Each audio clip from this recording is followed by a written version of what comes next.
Continuando as coisas do regimento interno, que acabou lá no último pontinho, parte 2. São mais uns pontos, né? Recursos do regimento interno, recursos.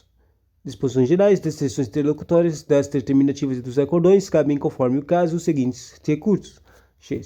Nesse capítulo eles falam os tipos de recursos que fala. O problema desse capítulo aqui é que eles não falam direito aonde é que está cada recurso. Eles não dão a definição direito de cada recurso, entende? As definições dos recursos estão em cantos totalmente zoados. Sabe, aquela coisa de eles estarem em capítulos longe da parte dos recursos. Daí cada um é para uma finalidade específica, tem embargo de declaração, recurso ordinário, revisão agravo regimental e pedido de exame. As decisões terminativas proferidas por Câmara ou de singular pela irregularidade ou ilegalidade de ato ou despesa executada, independente de menção expressa a recurso ex ofício, haverá reexame necessário pelo Tribunal Pleno a ser processada segundo o rito estabelecido pelo recurso ordinário. Seja, reexame não é recurso, mas ela é processada segundo o rito estabelecido da recurso ordinário. Se não deu para entender nesse treco aqui de decisão terminativa que está acontecendo um reexame pelo um cara superior.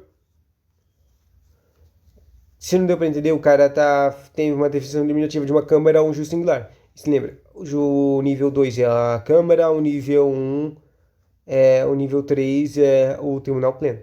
Ou seja, o cara mais alto, o nível mais alto pode fazer exame das decisões dos caras mais baixos, certo? Por isso que eles falam aqui decisões terminativas proferidas por Câmara ou juiz singular. Daí, fala que essas decisões terminativas tinham irregularidade ou ilegalidade. Daí, não precisa, se algum desses caras do nível superior entenderem que tem essa coisa, irregularidade ou ilegalidade, não precisa fazer nem recurso. Os caras podem, independentemente, por própria vontade, fazer reexame, entendeu?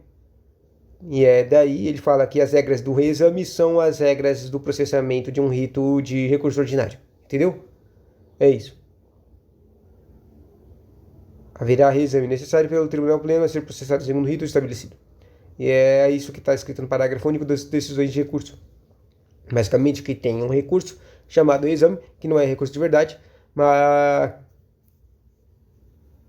Quer dizer, na verdade tem um recurso que se chama pedido de exame, né?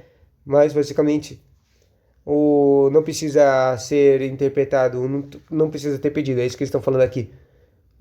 Se o próprio tribunal entender que tem alguma irregularidade ou ilegalidade, ele mesmo pode fazer o exame sem ter necessidade de haver pedido de exame, entendeu? Depois disso, eles têm, excetuadas os recursos de revisão, o agravo regimental e o pedido de exame. Excetuada significa exceção, ou seja, tem o recurso aqui, pedido de revisão, agravo regimental e pedido de exame, esses 3 recursos. Daí ele fala os prazos. O prazo para recorrer é de 15 dias, contados da intimação da decisão. Daí, olha, é ruim lembrar dias, né? Pensa em semanas. São 2 semanas. O cara tem 2 semanas o prazo normal de recursos, que não são esses 3, o agravo, o reexame e o revisão, que na verdade são as coisas que já estão terminadas, né? São 15 dias. O prazo normal é 15 dias. Havendo lista de consórcios não representados por procuradores ou não descendo como um procurador eventualmente constituído, o prazo para recorrer será computado em dobro, excetuados os recursos de revisão e os recursos interpostos em processos eletrônicos. De novo, não há treco, o prazo normal é o 15 dias, mas ele pode ser dobrado. Mas isso não conta para o quê? Não conta para o recurso de revisão e os recursos interpostos em processos eletrônicos. Os eletrônicos não ganham tempo em dobro. Isso é nova redação. Isso é interessante. De novo, os recursos eletrônicos não ganham tempo em dobro. Qual é esse tempo em dobro? É o tempo que o recurso tem. E o tempo normal do recurso são 15 dias, de acordo com o artigo 138, entendeu? O problema é que agora eu não lembro o que é litígios consórcios. Mas ele está falando no de consórcios processados por procuradores, sei lá. Tá. Depois, os recursos estão interpostos por meio de petição escrita, contendo a indicação dos fatos e fundamentos jurídicos que os embasam e o pedido de nova decisão. O relator poderá indeferir liminarmente o segmento do recurso quando não atendido qualquer dos pressupostos de admissibilidade a seguir previstos.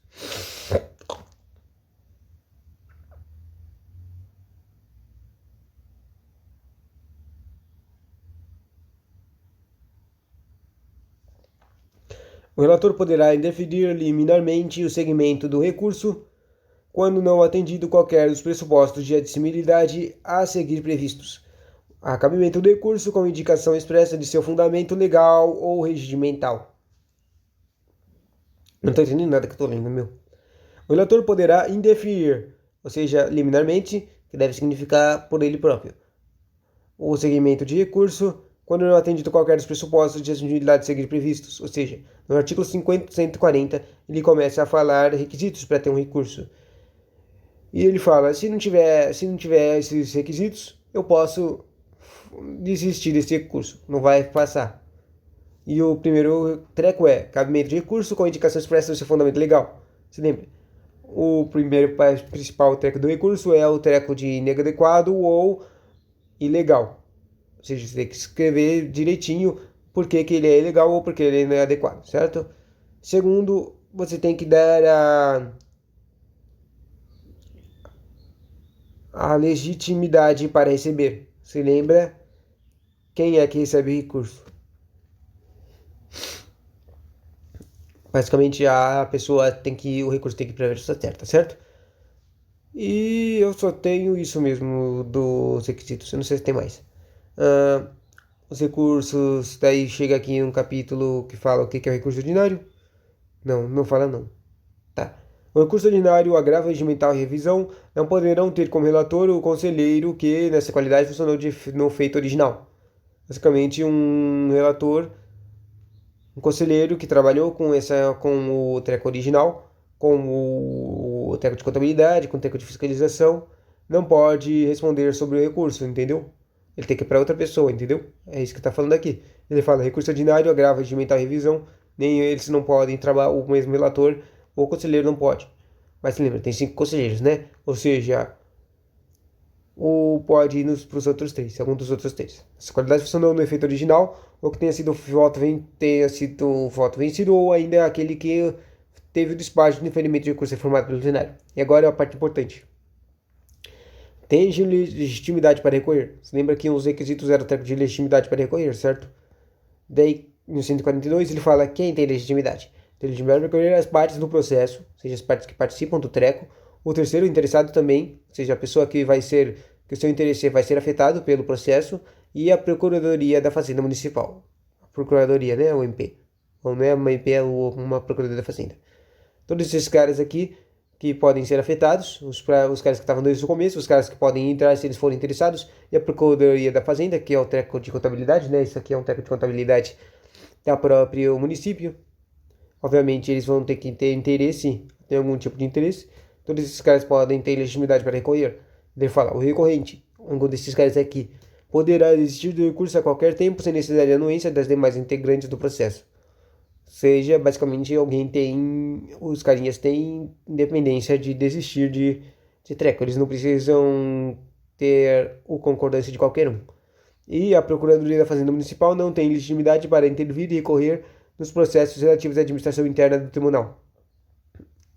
Daí, ou seja, o que está falando? Quem tem legitimidade para recorrer? Ele fala que tem a Procuradoria, mas a Procuradoria só pode fazer recurso para coisa que não é sobre interna, tá?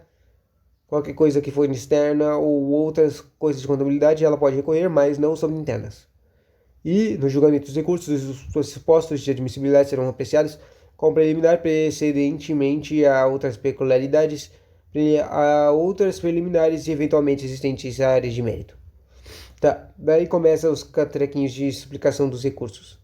O primeiro recurso está no 147, dizendo, com 3 parágrafos, dizendo: O recurso ordinário são decisões terminativas proferidas juiz ou pela Câmara, caberá recurso ordinário ao Tribunal Pleno. E, né, que é a mesma coisa que a gente tinha visto antes dos recursos. Mas então é que o juiz singular, das decisões do juiz singular e o treco, o Tribunal Pleno faz o recurso para o Tribunal Pleno. Normalmente, ou o exame é superior, né?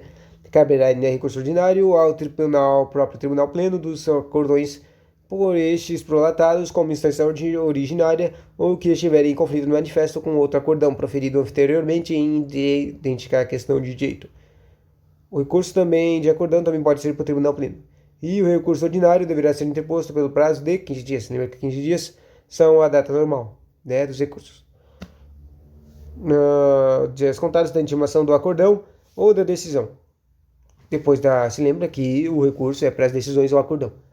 15 dias depois do treco do decisão ou acordão, o recurso pode vir. Dentro do prazo de 15 dias, tá? Ou da decisão recorrida por meio de petição devidamente fundamentada dirigida ao presidente do tribunal. Basicamente ele fala aqui duas coisas, ou teve decisão e acordão, ou teve uma decisão recorrida. Daí, ou seja, basicamente ele fala que se teve um recurso também tem 15 dias para contar. 15.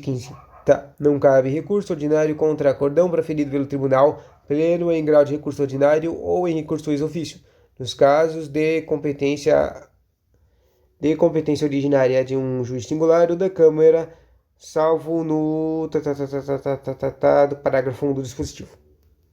Se não deu para entender, existem coisas que são...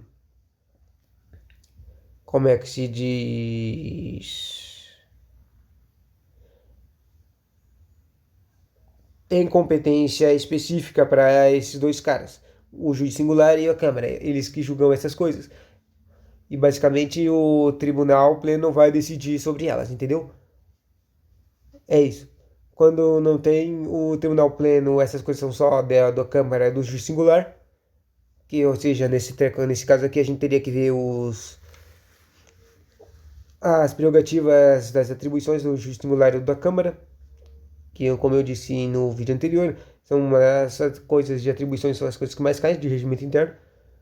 Achar o importante, o problema é que não tem como chutar, não tem como saber qual que é as atribuições que eles vão pedir, né? Pode ser do presidente, do juiz, da Câmara ou de qualquer cara, tá? Ou seja, não pode fazer recurso desses caras. Não é que não pode fazer recurso, é que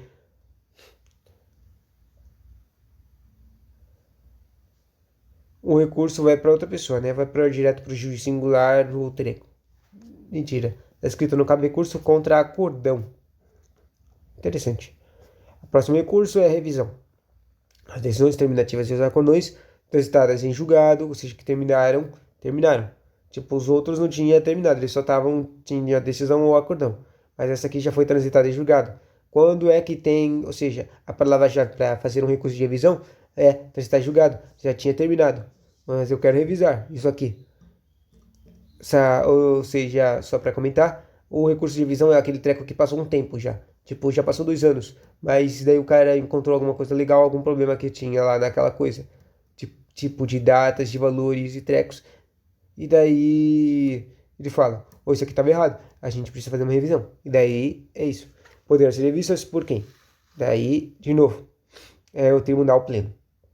Daí ele dá as fundamentações para fazer revisão, que é fundados em erro de cálculo ou documentos falsos, que é o que eu falei no começo, né?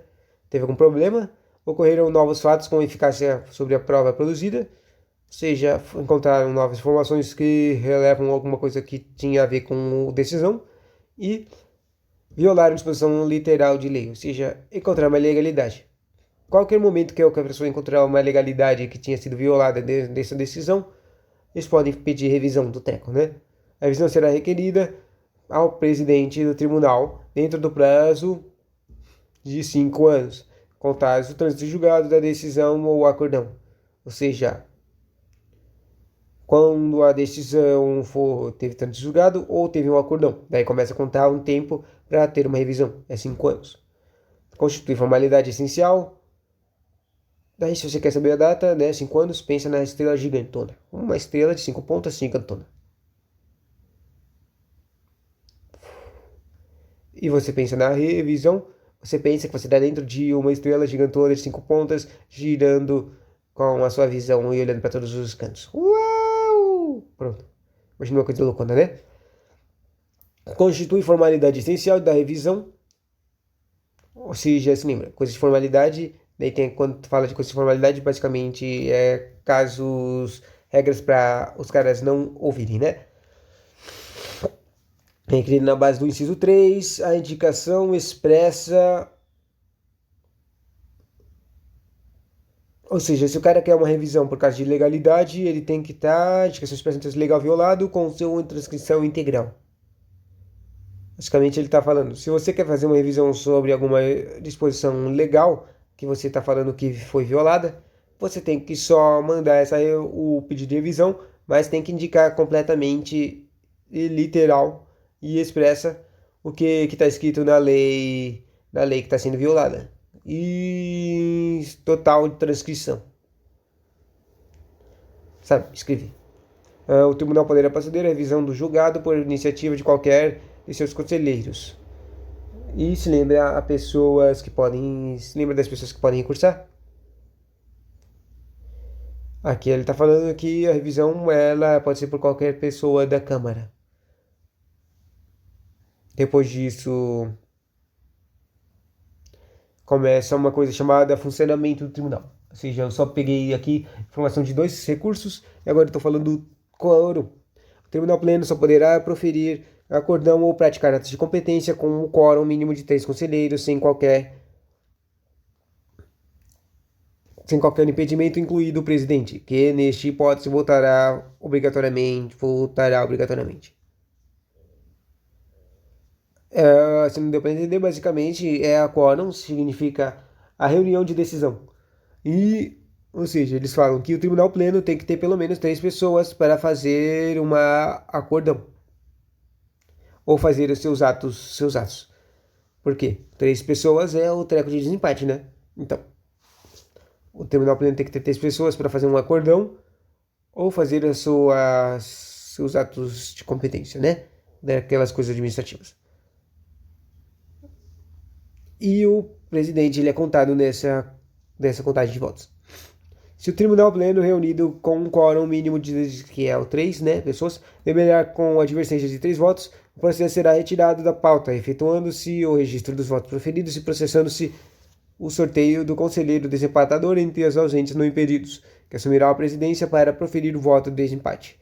A aprovação de alteração ou revisão do regimento interno dependerá de voto favorável da maioria absoluta dos conselheiros titulares, incluído o presidente.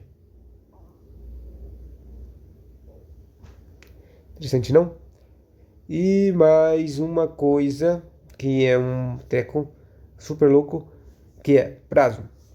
Esperado o prazo sem o recolhimento de um débito, ou sendo débito a dívida, né? Ou sendo este insuficiente, o tribunal encaminhará a documentação pertinente à Procuradoria-Geral do município para promover a cobrança judicial da dívida.